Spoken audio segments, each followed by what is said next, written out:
we're going to go ahead and come up and put pressure on this pin and get ready, because that one over there already has pressure on the pin, so it's ready to go. So now the only thing that we're going to do here at this point is we're going to put a person on this jack, we're going to put a person on the other jack, somebody's going to be in charge of this lift, and we're just simply going to, they're going to have a cadence and they're going to call this lift off, and you're going to say turn, go, crank, your mama. I don't like counting because when we run out of 10 digits, and sometimes it's hard for us to keep going up past 10, so we'll use a command like go, crank, whatever. And when that turn is, and when we talk to the county guy, we try to use that terminology. So whenever whoever is in charge says turn, you give one full rotation. All right, and so you're going to stay in unison. If this vehicle is leaning this way, we're going to lift it leaning that way. We're not going to try to even it up, because if you try to even it up, what are you doing? You're putting pressure on that victim.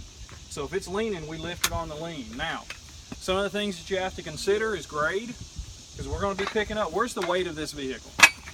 From where? Here forward? Then we're going to lift that part of it. So if we were on a downhill angle and we start to lift this up, that vehicle could start chasing off as soon as we lose that point of contact. So we would do those tie-offs. Remember those 27-foot straps? We're going to tie it off going back uphill, but what else will we do? Opposing force, so we tie back off going downhill, right? Because we don't pull it uphill, because then when you start to lift it, it'll start going this way. So we want opposing forces. So if you have to take into consideration stuff like that, make sure that you use those straps. If you had the stakes, we could come out this way if we were afraid it was going to go uphill or downhill. Then we can tie it off going that way. But we're going to put a person in charge. We're going to put a person on each of these jacks. Now, if you lift an inch, what do we do? Crib an inch. So, and I don't know how much manpower you guys have on a normal accident, but at home, we may have 2, we could have 10. So I put a step chalk right here at the base of the foot here, and so as that person's going up, they can sit here and tap that in on their own. That way we don't have to have 2 more people committed just to do some cribbing and stabilization. So let's put a person on each jack, a person in charge of it, and we're going to pick this thing up. Yep, and we don't need it. Okay. Y'all ready? Turn. Turn. Turn. Turn. Turn. Turn. Turn. Turn. Turn. Turn. Turn. How high you want to go, Chris? Keep going up a little bit. Turn. Turn. Turn. Turn. Turn. Turn. Forward. That's good. Now, the thing to notice is we've elevated the vehicle, but guess what? Our stability didn't change. And plus, you're going to have cribbing in place as a backup. So now at this point, so we lifted the vehicle up so we could get our victim's arm out. So we pulled the arm out. Now we still need to go into roof removal. We can go into roof removal. Nothing ever changed at all. Now, this is where this secondary pin, remember how I was talking about if we lift, let's say we had to go up, we had a victim that was pinned, we had a rollover ejection. The vehicle pinned completely under, or victim pinned under the vehicle. So when we went up our 12 inches, we couldn't, it wasn't enough to pull our victim out.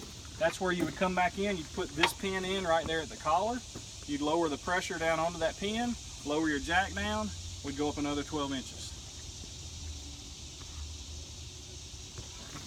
And you can keep doing that until you run this tube all the way out.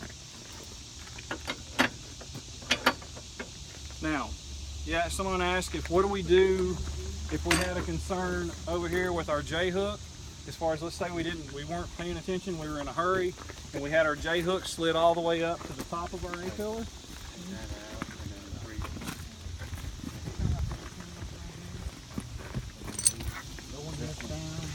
I think you jack it up and line it up. Place your pin here. Place your pin in here. And that's when you're going. the only time you put the pin under the collar, I guess? I think that's what he's talking about. What were you talking about putting the pin over here? Yeah. Can you demonstrate that? When you run the jack, let's go up a little bit more. Get the hole lined up. I'm not real Let's sure. call our lift and go up some more. You want somebody else try it, Phil? Now go ahead. They just Ready? Turn. Turn. Turn. Turn. Lined up, ain't you? Turn.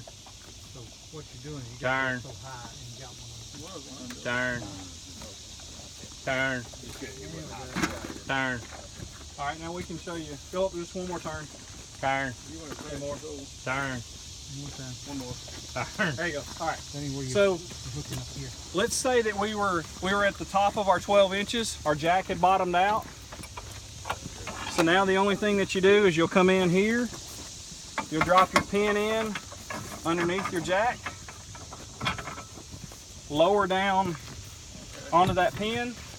Pull this pin out. Now lower my jack all the way down. Capture that pin and go up another 12 inches. Put it back here.